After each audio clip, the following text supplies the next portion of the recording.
My name is Morgan Coleman, and at 35, I thought I knew how to handle my sister Stephanie's dismissive attitude. After 2 years commanding classified operations overseas, I agreed to join her dinner with friends, including her boss. I wore my simple blue dress hiding the 3-star general beneath. When Stephanie introduced me as her little nobody sister with some office job in the military, I smiled politely. I had no idea this dinner would change everything between us. If you have ever been underestimated by family, hit that subscribe button and share where you are watching from.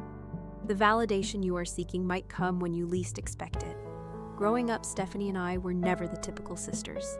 Despite being only 3 years younger, she always seemed to exist in a completely different orbit. While I was the responsible one with my nose buried in history books and military strategy games, Stephanie was the vibrant social butterfly who collected friends like trading cards and knew exactly how to charm our parents. Our childhood home in suburban Massachusetts became the stage for our diverging personalities. I would meticulously plan my school projects weeks in advance, while Stephanie would somehow pull together an award-winning presentation the night before. It wasn't that she wasn't smart.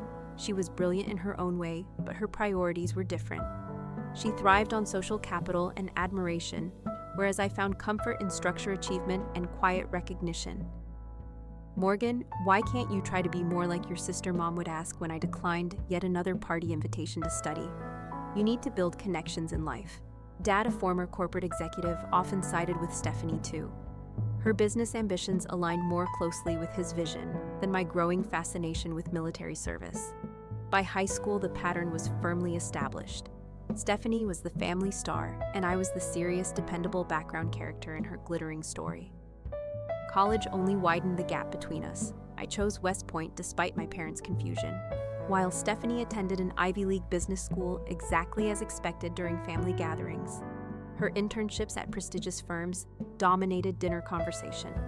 My military training became a brief footnote, often misunderstood. "So you're learning to file papers for the Army?" my aunt once asked when I tried explaining my tactical training. Something like that. I had answered, already learning the value of keeping certain information classified, even from family. After graduation, our paths diverged completely. Stephanie rocketed up the corporate ladder at a multinational defense contractor. Ironically enough, meanwhile, I quietly built my military career, moving through ranks faster than even I had anticipated. My aptitude for strategic operations and crisis management caught the attention of senior leadership, and soon I was being assigned to increasingly classified missions. The decision to keep my true rank and accomplishments from my family wasn't made all at once. It began as operational security. Certain details of my work couldn't be shared. But over time, as Stephanie's condescension about my administrative military job grew, I found it easier to let her believe what she wanted. My parents followed her lead, never questioning too deeply about what I actually did. "It's probably for the best," my commanding officer had said when I mentioned the situation during a security clearance review. "The less specific information about your position that circulates even among family, the better." So I became very good at deflection. When asked about my work at family gatherings, I give vague answers about supporting military operations and quickly turn the conversation back to Stephanie's latest promotion or luxury vacation. It was simpler that way, and honestly, the misconception provided excellent cover. My recent 2-year deployment had been the longest and most complex operation of my career. Leading a multinational task force on a classified intelligence mission had earned me my 3rd star and a level of respect among global military leadership that still felt surreal sometimes. When I returned stateside just 2 weeks ago, I was looking forward to some quiet recovery time before jumping into my new Pentagon position. Then came the call from Stephanie. "Morgan, you're back in the country, right? You absolutely have to come to dinner tomorrow night. I'm bringing together some very important people, including my boss. He's a military commander or whatever. So you two might actually have something to talk about for once." I held the phone away from my ear for a moment, taking a deep breath. I just got back. "Steph, I'm still adjusting to the time difference. Please, it would really help me make the right impression. Commander Phillips is considering me for the Defense Contracts Division. Having my military sister there would look good." There was the real reason for the invitation, not to reconnect after my long absence, but to use me as a prop for her career advancement. Still, she was my sister. Fine, I conceded. Text me the details as I prepared for the dinner the following evening. I deliberately chose a modest navy blue dress, rather than anything that might hint at my rank. No military insignia, no service pins, nothing that would give away the fact that I outranked her boss by at least 1 star. Assuming he was the commander I thought he was, I swept my dark hair into a simple bun, applied minimal makeup, and put on my mother's silver necklace. The one tangible connection to my family's support, however limited it might be. Driving to the restaurant, I rehearsed bland responses to inevitable questions about my work. Administrative support for overseas operations had become my standard line. It wasn't entirely untrue. I did administer operations just at the highest possible level. What I hadn't prepared for was how much Stephanie's dismissiveness would still hurt. After all these years, I was a 3-star general who had led critical missions that had literally changed geopolitical outcomes. Yet around my sister, I still felt like the awkward, overlooked teenager I'd once been. As I pulled up to the valet at Ellington's, one of the most exclusive restaurants in the city, I took one final moment to center myself. "Just get through tonight," I whispered to my reflection in the rearview mirror. "You've navigated hostile territories. You can handle one dinner with your sister." If only I had known how the evening would unfold. Ellington's was every bit as opulent as its reputation suggested. Crystal chandeliers hung from coffered ceilings, casting a warm glow over white tablecloths and gleaming silverware. A pianist played softly in the corner, and waitstaff moved with practiced precision between tables. The maitre d' led me through the dining room with a formal courtesy that made me almost miss the straightforward respect of military interactions. I spotted Stephanie before she saw me. Her blonde hair was perfectly styled. Her designer dress probably cost more than 3 months of my housing allowance, and she was laughing animatedly with a table of equally polished people. For a moment, I felt a pang of something like pride. My little sister had certainly made her mark in her chosen world. Then she looked up and saw me. Morgan.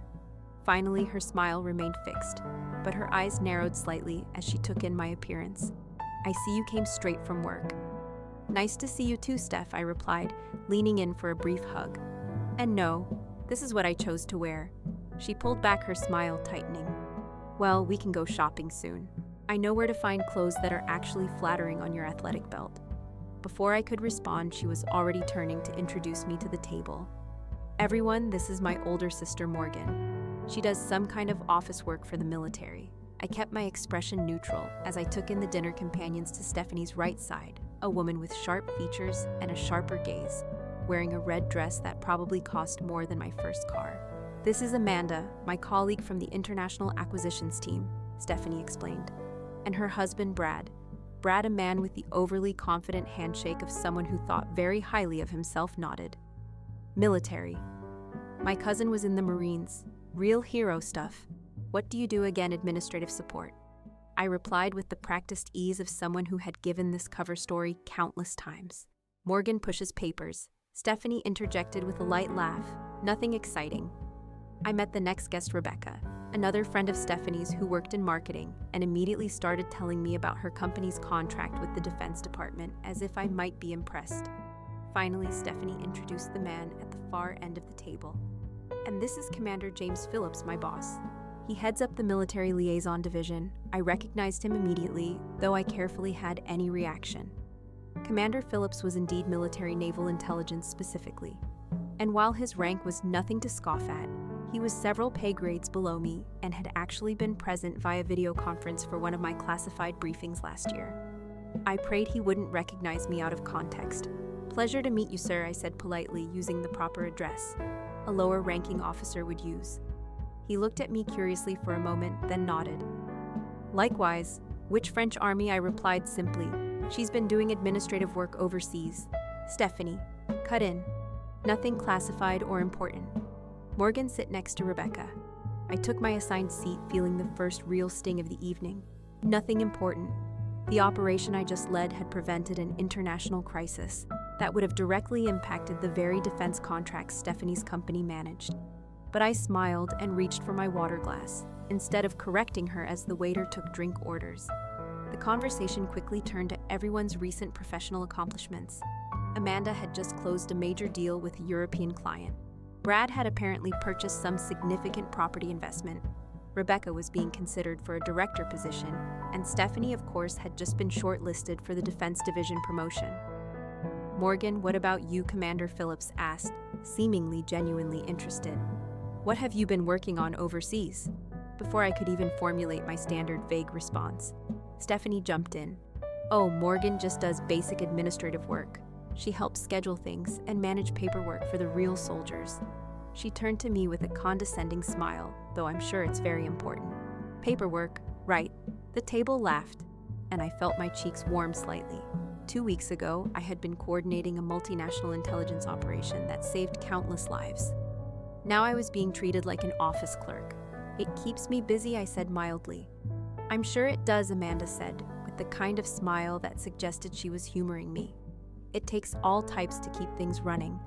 The waiter returned for our dinner orders. When it came to my turn, I selected the filet mignon, one of the more expensive items on the menu, but something I genuinely enjoyed. After 2 years of military rations, Stephanie raised an eyebrow. "Can you even afford this place? That's a $70 steak, Morgan." The table fell momentarily silent, the comment too nakedly rude to ignore. "I'm treating tonight," Commander Phillips interjected smoothly, though the awkwardness lingered. "I can cover my meal," I assured him, then turned to Stephanie. "My administrative job pays well enough for the occasional steak." In truth, my general salary was significantly higher than most people realized, and after years of deployment with minimal expenses, my savings account was quite healthy. But Stephanie had always assumed I lived paycheck to paycheck because I didn't flaunt my finances the way she did. "If you say so," she replied with a dismissive wave. "Anyway, James was just telling us about the new defense initiative his department is overseeing. Apparently, it's going to revolutionize how companies like ours interface with military needs." And just like that, I was sidelined from the conversation again as they discussed business matters. I took small sips of my water and wondered how long I needed to stay before making a polite exit. The evening stretched before me like a particularly uncomfortable tactical training exercise, something to be endured rather than enjoyed. Little did I know the most uncomfortable moments were yet to come. The conversation shifted as our appetizers arrived, moving from corporate achievements to broader topics of world politics and military operations. I picked up my salad as Amanda's husband, Brad, held forth about the recent conflict in Eastern Europe. "The problem is our military leadership," he declared with the confidence of someone who had never been anywhere near a battlefield.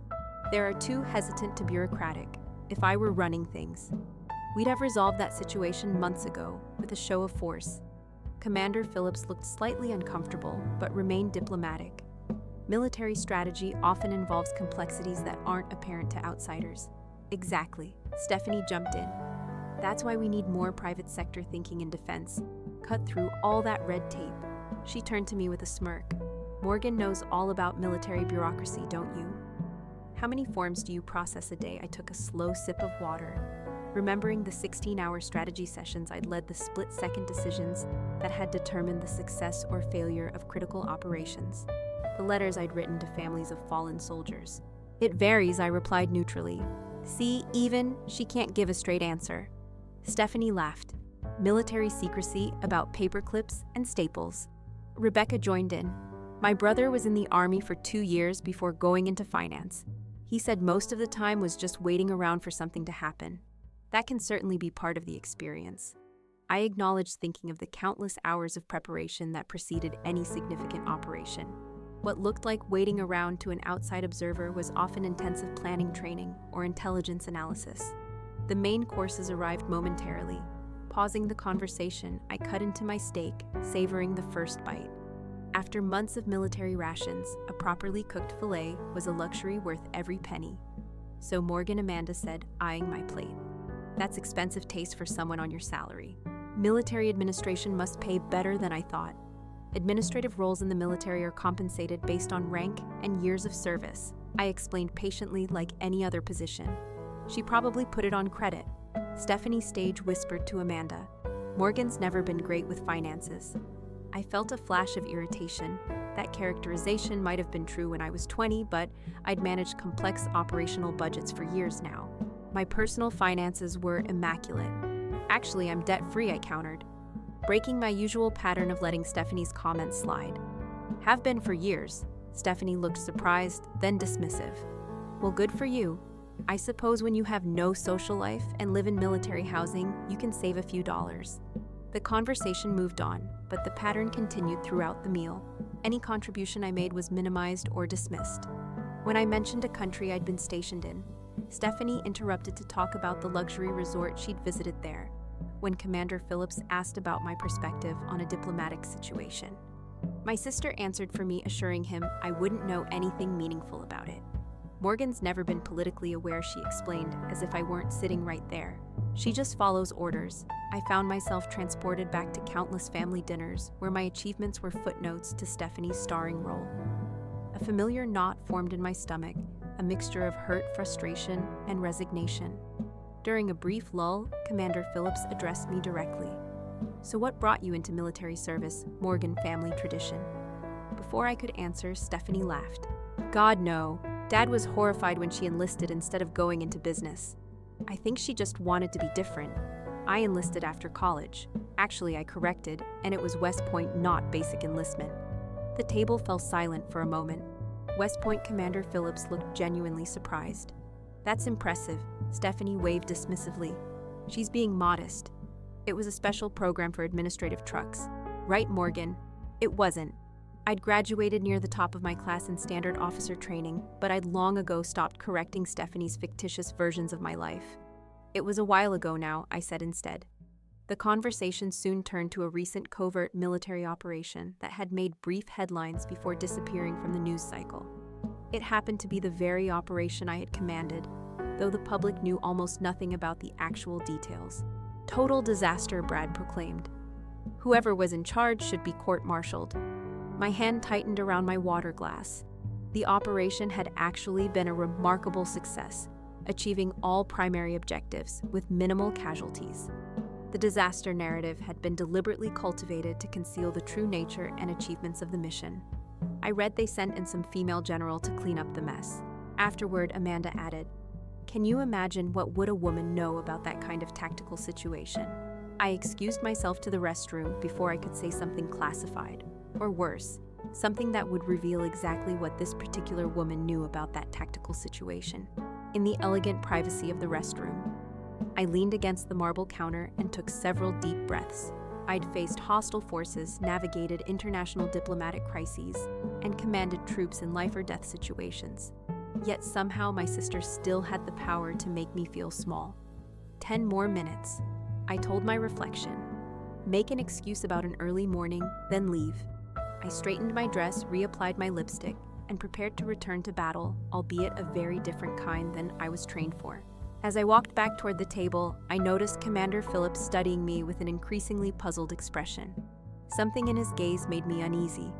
Recognition was beginning to dawn, and I wasn't sure I was prepared for what would happen next. As I settled back into my seat, I noticed Commander Phillips was still watching me with that same puzzled expression. He tilted his head slightly, as if trying to place me in a different context. "Have we met before, Morgan?" he asked suddenly during a lull in conversation.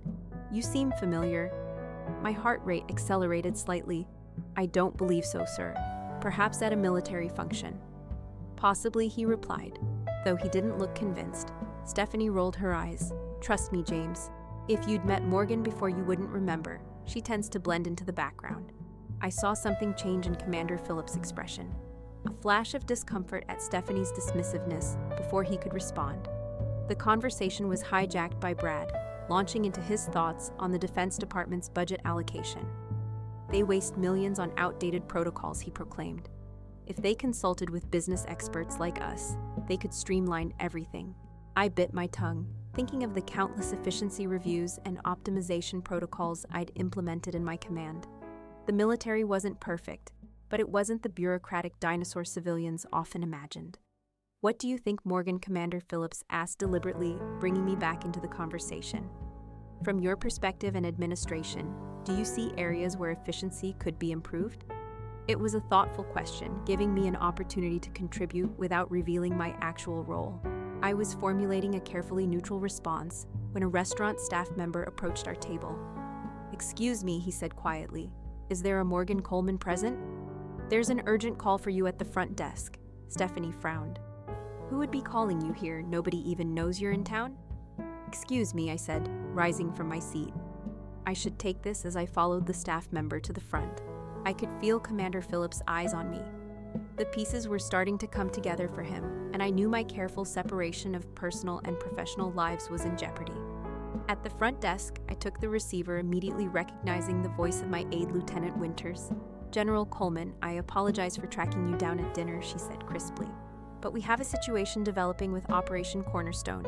The Secretary is requesting your presence for an emergency briefing. Understood. Timeline. As soon as possible, ma'am. Transport is already en route to your location. I'll be ready. Thank you, Lieutenant. I handed the receiver back to the reception escort and took a moment to compose myself. The operation in question was sensitive, a continuation of the work I'd been doing overseas. If the Secretary was calling an emergency briefing, the situation was serious. As I walked back to the table, I was already mentally shifting from sister to general, organizing the questions I'd need answered and the resources I'd need to mobilize. I'm sorry, I announced as I reached the table. I need to leave. Something's come up. Seriously, Stephanie's voice dripped with annoyance. What could possibly be so urgent about paperwork that you have to leave during dinner? Before I could respond, Commander Phillips stood suddenly, his eyes wide with recognition. General Coleman, he said, his voice carrying a note of disbelief. General Morgan Coleman. The table fell silent. Stephanie, who had been taking a sip of water, choked slightly. Yes, Commander, I replied quietly, seeing no point in denying it now. He immediately straightened his posture, almost standing at attention. I apologize for not recognizing you immediately, ma'am. It's an honor to meet you in person. I was on the video conference for your briefing on the raisin situation last year. I remember, Commander, you asked some insightful questions about regional implications. Stephanie was staring at us, her expression cycling through confusion, disbelief, and shock. What are you talking about? Morgan's an administrative assistant. Commander Phillips turned to her with a mixture of surprise and embarrassment on her behalf. Miss Coleman, your sister is General Morgan Coleman, 3-star general, and until recently, commander of the Joint Special Operations Task Force in the Eastern Mediterranean. She's one of the most respected strategic minds in the military. That's impossible, Stephanie whispered, but her certainty was crumbling. Welcome back stateside, General. Commander Phillips continued formally. Your usual briefing is scheduled for tomorrow at 800, I believe? That's correct, Commander, sir. I confirmed, watching as Stephanie's water glass slipped from her fingers, splashing onto the pristine tablecloth. Amanda and Rebecca were staring with undisguised shock. Brad looked like he'd swallowed his tongue, no doubt mentally reviewing his earlier comments about military leadership. I didn't realize, he stammered. There's been some kind of mistake, Stephanie insisted, finding her voice. My sister works in administration. She's not. She can't be. I assure you there's no mistake, Commander Phillips said firmly. General Coleman is quite well known within military circles, though much of her work is classified. He turned back to me. The call you received just now, General. Is there a situation developing? I nodded, grateful for his professional understanding. Yes, I'm needed at headquarters, if you'll all excuse me. Of course, ma'am, he replied. Then, surprising me, he added, I'm heading that direction myself. Would you like a ride? It might be faster than waiting for a car. That would be appreciated, Commander. Stephanie was still staring, her mouth slightly open. Morgan, what is happening right now? For the first time that evening, I allowed myself to stand with the full authority of my rank. Not arrogantly, but with the quiet confidence that came from years of command. I'm sorry I couldn't be more forthcoming about my position, Stephanie. Much of my work is classified, as Commander Phillips mentioned. I need to go now, but perhaps we can talk tomorrow. I placed money on the table to cover my meal, and a generous tip. Dinner was lovely. Thank you all for your company. As Commander Phillips and I turned to leave, I heard Rebecca whisper loudly to Amanda, Did she just say 3-star general? The last thing I saw as we exited the restaurant was Stephanie's face. A complex mixture of shock, embarrassment, and something that might have been the beginning of realization. The evening had certainly not gone as planned. But then again, I was well accustomed to adapting to unexpected developments in the field. This particular operation dinner with my sister had just concluded with an unanticipated tactical revelation. Commander Phillips and I walked in silence to the valet stand as we waited for his car. He cleared his throat awkwardly. General, I feel I should apologize for not recognizing you immediately. I shook my head. No apology necessary. Commander, out of context. In civilian clothes? It's perfectly understandable. Still, he continued, the way your sister was. I mean, I had no idea she didn't know your actual position. Few people in my personal life do. I explained. Operational security became a habit, and then a way of life. The valet pulled up with his car, a sensible black sedan. Once we were inside and moving toward headquarters, Philip spoke again. If you don't mind my asking, ma'am, how does a 3-star general end up being characterized as an administrative assistant by her own family? I gazed out the window at the passing city lights, considering how to answer. It started with necessary discretion about classified operations. Over time, it became easier to let my sister believe what she wanted about my career. Stephanie has always needed to shine the brightest. He nodded, seeming to understand the family dynamic from our brief dinner interaction.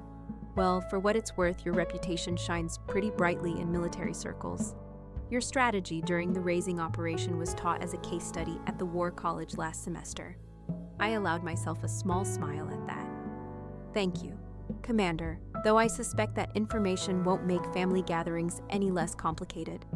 Probably not, he agreed with a chuckle. When we arrived at headquarters, the building was illuminated despite the late hour, a sure sign of the developing situation. Lieutenant Winters was waiting at the entrance, tablet in hand, General Coleman. She greeted me, handing me my uniform jacket. She had obviously retrieved it from my office, anticipating I would need to transition quickly from civilian to military appearance.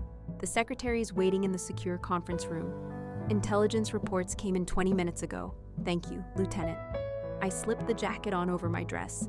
Not standard protocol, but it would establish my authority for the emergency briefing. I turned to Commander Phillips. Thank you for the ride, Commander. My pleasure, General. And if I may say, it was an honor to finally meet you in person. I nodded, already mentally transitioning to the task at hand. Likewise, as Commander. I'll see you at tomorrow's scheduled briefing. As he departed, Lieutenant Winters guided me toward the conference room, quietly updating me on the situation. I focused completely on the emerging crisis setting aside the personal drama of dinner. Years of military training had taught me to compartmentalize effectively. The emergency briefing lasted 3 hours. By the time we had stabilized the situation and I had given the necessary orders, it was well past midnight. My phone showed 7 missed calls and 12 text messages from Stephanie, ranging from confused to angry to demanding explanations. I texted back a simple response: on duty, we'll call tomorrow. When I finally arrived home at nearly 2 a.m, I was exhausted but strangely energized. The bubble of secrecy I had maintained for years had finally burst. Whatever happened next with Stephanie, at least I would no longer need to diminish myself in her presence. The next morning, after 4 hours of sleep and another early briefing, I returned to my apartment to find Stephanie waiting in the hallway. Her normally perfect appearance was disheveled, as if she dressed hastily, and her expression was a storm of emotions. "How long have you been waiting?" I asked, unlocking my door. "An hour," she replied, following me inside without invitation. "Where have you been? I've been calling all night." "Working," I said, simply setting down my briefcase. There was a situation that required my attention. Stephanie paced my living room, gesturing wildly. "Situation, Morgan. What the hell is going on? James Phillips spent the rest of dinner telling everyone about your decorated military career. He said you've led classified operations, that you advised the Joint Chiefs, that you..." She stopped abruptly, staring at me. "Is it true? Are you actually a general?" I met her gaze steadily. "Yes, Stephanie. I'm a lieutenant general in the United States Army, 3 stars. But that's impossible." "You would have told me. You would have told Mom and Dad. Would I asked quietly. "When have any of you ever shown interest in my military career beyond assuming it was some minor administrative role?" She flinched as if I'd slapped her. "That's not fair. You never corrected us. You never asked," I countered. "You decided what my life was, and never questioned your assumptions. Do you have any idea how many times you've interrupted me at family gatherings to explain my own job to me? Incorrectly, I didn't know you didn't want to know Stephanie. It was easier to believe your older sister was some insignificant paper pusher because it fit the narrative. You've built your entire life that you're the successful one, the star, the one who matters." Her face crumpled slightly. That's not true, isn't it? Last night you asked if I could afford a $70 steak in front of your boss and friends. Who does that to someone they respect? Stephanie sank onto my couch, her anger giving way to confusion. I just don't understand why you would hide something like this. Being a general is impressive. Why wouldn't you tell us? I sighed. The weight of years of maintaining this separation suddenly heavy. It started as operational security. The work I do is classified. The fewer people who know my position, the safer certain operations are. But over time, I paused organizing my thoughts. Over time, it became easier to let you all believe what you wanted. You had your narrative about me, and correcting it would have meant confrontation. So you've been lying to us for years. I've been omitting details I corrected. I never lied about being in the military. I just didn't specify my rank or role. Stephanie stared at her hands. Do Mom and Dad know? No. They believe what you've told them, that I do some kind of administrative work. God, Morgan. She looked up, eyes glistening. Do you know how humiliated I was last night? James spent 20 minutes telling everyone at the table about your accomplishments after you left. Things I should have known about my own sister. I'm sorry you were embarrassed. I said honestly that wasn't my intention. You made me look like a fool in front of my boss. And there was the real issue. Not that she'd learned something surprising about her sister, but how it affected her image. Stephanie, I said carefully, I've spent years diminishing myself around you to protect your ego. Last night wasn't my doing. If Commander Phillips recognized me, that's just reality asserting itself. That's not fair, she protested, but with less conviction. Isn't it? Tell me honestly, if you had known I was a 3-star general, would you have treated me the same way? Would you have invited me to dinner just to have a military connection, to impress your boss? Would you have interrupted me, spoken for me, or asked if I could afford my meal? She didn't answer, which was answer enough. The truth is, I continued more gently. You've needed me to be less than I am for a very long time, and I've allowed it because it seemed easier than confrontation. But I'm tired, Stephanie. I'm tired of pretending to be smaller than I am when I'm with my family. Tears spilled down her cheeks. It's not that I need you to be less, she whispered. It's that if you're this, then what am I? The raw honesty of her question caught me off guard. For the first time, I glimpsed the insecurity beneath her polished exterior. You're my sister, I said simply. You're successful in your own right. You don't need to tear me down to shine. She covered her face with her hands, shoulders shaking slightly. After a moment, she looked up. Mascara smudged. I've been awful to you, haven't I? We've both contributed to this dynamic, I acknowledged. But yes, sometimes you've been pretty awful. A surprised laugh escaped her. God, Morgan, a general. I still can't believe it. She paused. Does this mean you outranked James by quite a bit? Yes. He saluted you when you left the restaurant. She shook her head in wonder. My big sister, the general. It wasn't a resolution, not by a long shot. Years of established patterns wouldn't change overnight, but it was a beginning. The first honest conversation we'd had in longer than I could remember. My phone buzzed with a message from headquarters. I need to get back to work, I said, standing. Stephanie nodded, wiping her eyes. Of course you do. Important general business. There was no mockery in her tone now, only a slight awkwardness as she adjusted to this new reality. Can we talk again soon? When you're not saving the world, or whatever it is you actually do. I'd like that, I replied. And Stephanie, next time you have questions about my life, just ask me directly. No more assumptions. Deal. She agreed, heading toward the door. She paused with her hand on the knob. For what it's worth, I'm proud of you. I don't understand what you do yet, but I'm proud. After she left, I stood in my silent apartment, absorbing the seismic shift that had just occurred in our relationship. Years of carefully maintained separation between my personal and professional lives had collapsed in a single evening. I didn't know what would come next, but for the first time in years, I felt like my sister had actually seen me. The real me, not the diminished version I presented at family gatherings. It was terrifying and liberating all at once. My phone buzzed again.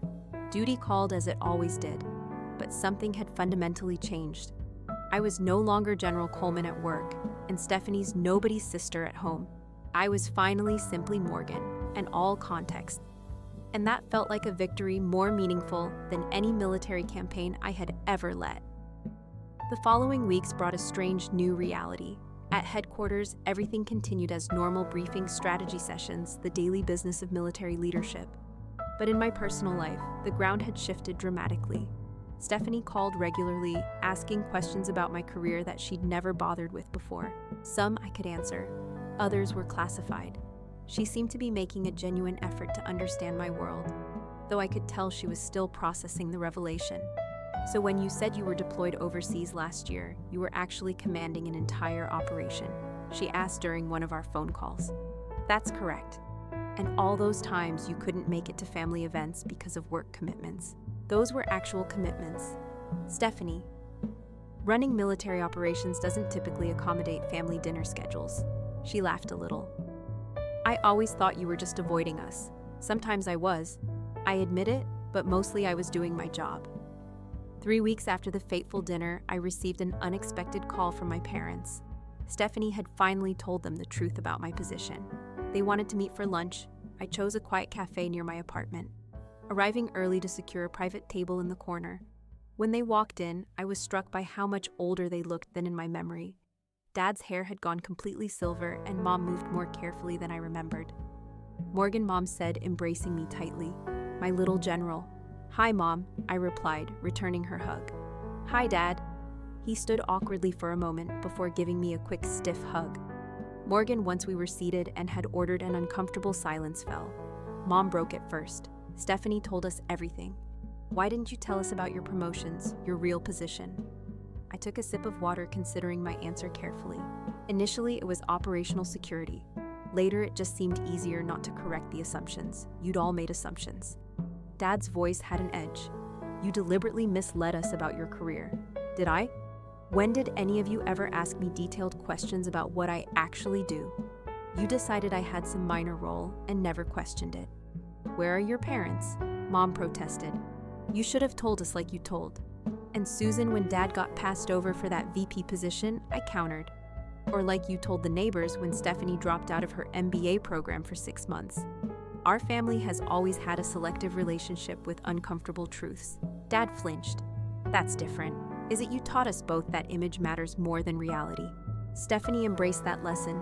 I just found a different way to apply it. Mom reached across the table to take my hand. Morgan, honey, we're proud of you. Of course we are. We just don't understand why you kept this from us for so long. I softened slightly at her touch. Do you remember what you said when I told you I was going to West Point instead of business school? Dad shifted uncomfortably. That was years ago. You said I was wasting my potential, that I'd end up a nobody taking orders from men with half my intelligence. I was worried about you, he defended. The military isn't always kind to women. You weren't worried, Dad. You were disappointed. And every time I came home after that, you and Mom would listen to Stephanie talk about her career for hours. Then ask me maybe one polite question about mine before changing the subject. That's not true, Mom began, but Dad interrupted her. No, she's right. He looked at me directly. I didn't understand your choice, and I didn't try to. It was easier to focus on Stephanie because her path made sense to me. He paused. I was wrong. His admission surprised me. My father rarely acknowledged mistakes. 3 stars, he continued, shaking his head slightly. My daughter, a 3-star general. Do you know how remarkable that is? I'm aware of the statistics, I replied dryly. No, I mean, he struggled for words. I'm trying to say I'm proud of you, Morgan. I should have said it years ago. The simple words hit me with unexpected force. How long had I waited to hear them? Thank you, I said quietly. Will you tell us about your work now, Mom asked. Whatever you can share. So I did. I explained the basic structure of my command, the general regions I'd worked in, the types of operations I oversaw, all carefully edited to exclude classified information. They listened with genuine interest, asking questions that showed they were trying to understand this world that had been invisible to them for so long. As lunch progressed, the conversation became more natural. For the first time in years, I felt like I was speaking to my parents as my whole self. Not the diminished version I usually presented at family gatherings. When we parted, Mom hugged me tightly again. We love you, sweetheart. All of you, not just the parts we understood. Dad's hug was longer this time, less awkward. I was wrong about the military, he said gruffly. You found exactly where you belong. I watched them walk away, feeling a complex mixture of emotions. Decades of family dynamics wouldn't be resolved in a single lunch, but it was a beginning. That evening, Stephanie came over with a bottle of wine and 2 glasses. Peace offering, she explained, holding up the bottle. I figured we could both use a drink after the parental inquisition. I smiled, letting her in. They called you 2-3 times since lunch. She kicked off her shoes and curled up on my couch with practiced familiarity.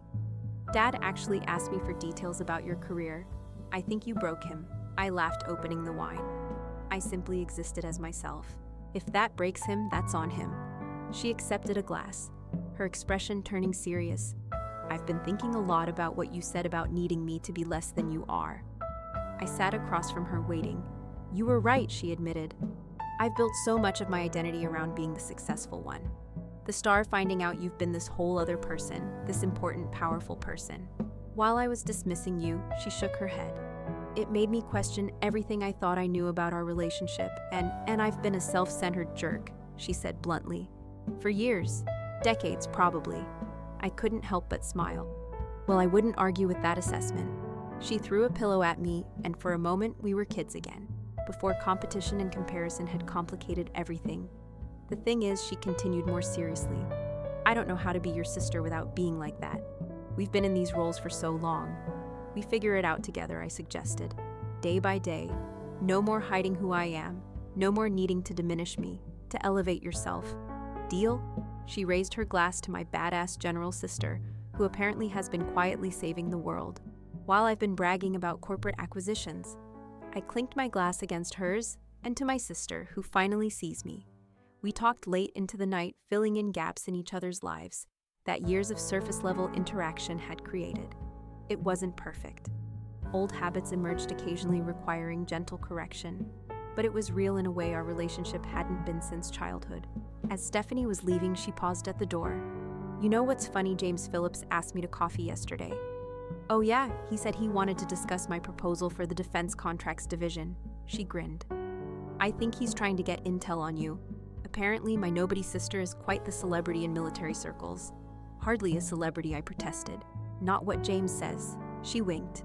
Don't worry, I'll be sure to tell him all your embarrassing childhood stories. Can't have him thinking you're too perfect, I groaned. Please don't. Too late, already planning it. Her smile softened. But I'll also make sure he knows how proud I am to be your sister, because I am Morgan. Really proud. After she left, I stood in my apartment, feeling lighter than I had in years. The careful compartmentalization I had maintained between my professional and personal lives had collapsed, and somehow the world hadn't ended. Instead, something new and more authentic was emerging from the ruins. Commander Phillips had recognized me at that dinner, but in a more important way. My family was finally beginning to recognize me too. Not just my rank or achievements, but me, Morgan Coleman, exactly as I was 1 month after the revelation at Ellington's. I found myself sitting across from Stephanie at our favorite coffee shop, a small place equidistant between my apartment and hers. We had made it a weekly tradition, carving out time for each other amid our busy schedules. This small act of intentional connection represented the new foundation we were building, one of mutual respect rather than competition. So Stephanie said, stirring her latte. How is the Pentagon briefing yesterday about what you'd expect? I replied. A lot of serious people looking at serious maps, making serious decisions. She laughed. You know, a part of me is still trying to reconcile my big sister with this 3-star general everyone keeps telling me about. She shook her head. James practically genuflected when I mentioned your name. He does not, I protested though. Commander Phillips had indeed been almost comically formal in our professional interactions since that dinner. He absolutely does. Last week, he rescheduled an executive meeting because it conflicted with the briefing you were giving, said, and I quote, "One doesn't keep General Coleman waiting." I rolled my eyes, but couldn't help feeling a small glow of satisfaction after years of being underestimated. Having my authority acknowledged, even over-acknowledged, was a novel experience. How are things with Mom and Dad? Stephanie asked, changing the subject. They've been unusually quiet with me lately. We're finding our way, I said carefully. Dad called yesterday to ask about a military strategy article he read. I think he's trying to understand my world. That's progress. It is, I agreed. Small steps, but genuine ones. The transformation in my family relationships over the past month had been remarkable, if imperfect. There were still awkward moments, old patterns that emerged unconsciously. but there was also a new willingness to see each other more completely. "I introduced you to Caroline from marketing last week," Stephanie said, contemplating her coffee. "Do you know what?" I said. I raised an eyebrow. "Curious," I said. "This is my sister, Lieutenant General Morgan Coleman, not my sister who works for the military or any of the diminishing crap I used to say." She looked up at me. Her jaw literally dropped. It felt good. "Morgan, it felt really good to see someone else recognize how exceptional you are." "I'm just doing my job, Steph." "No, you're not just doing anything," she countered. "That's what I've been realizing. I spent so many years needing to be the special one that I couldn't see how extraordinary you actually are." Her words touched me deeply. "You're pretty extraordinary yourself, just in different ways." She smiled a genuine smile, without the competitive edge I'd grown accustomed to seeing. "We both are the Coleman sisters, taking over the world and our respective domains." As we continued talking, I marveled at how much had changed. The weight of maintaining separate identities.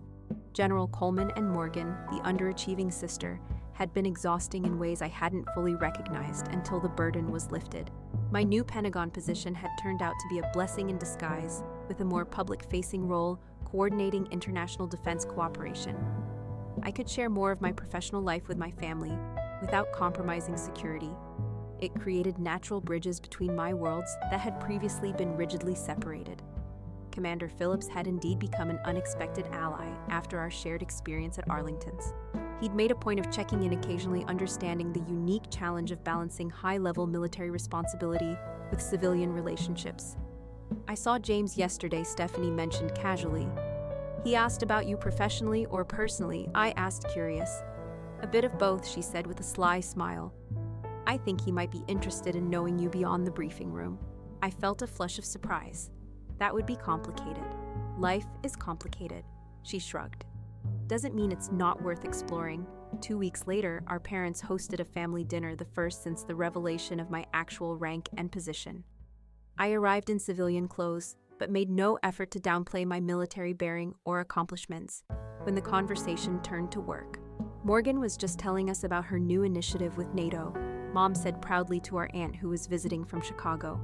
"Isn't that fascinating?" Susan Dad actually asked informed questions about military strategy.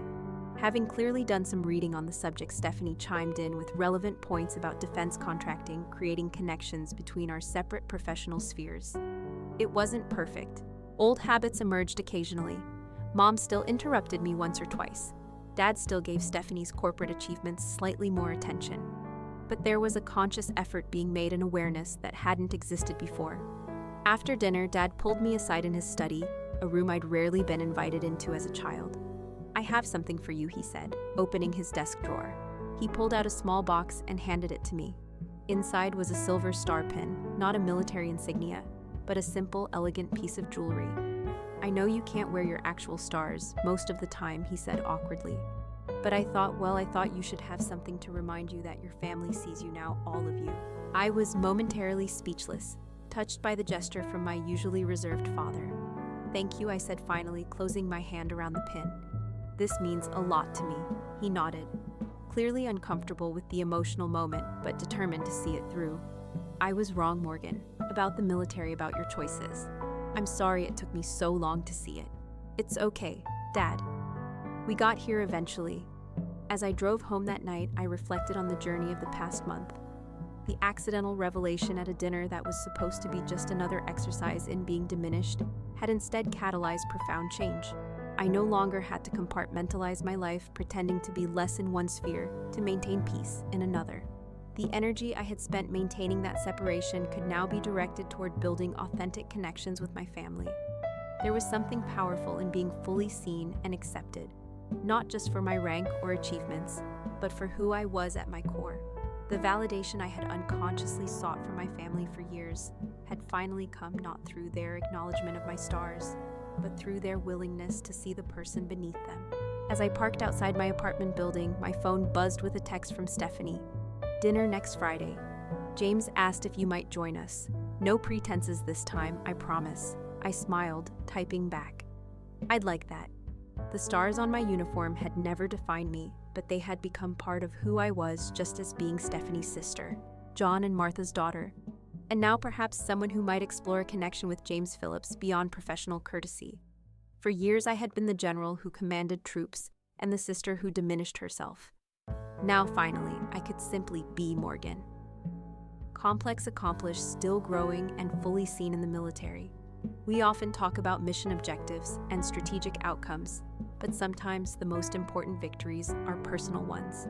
The courage to stand in your truth, the strength to maintain your dignity when others would diminish you, and the wisdom to recognize when the battle is finally blessedly over.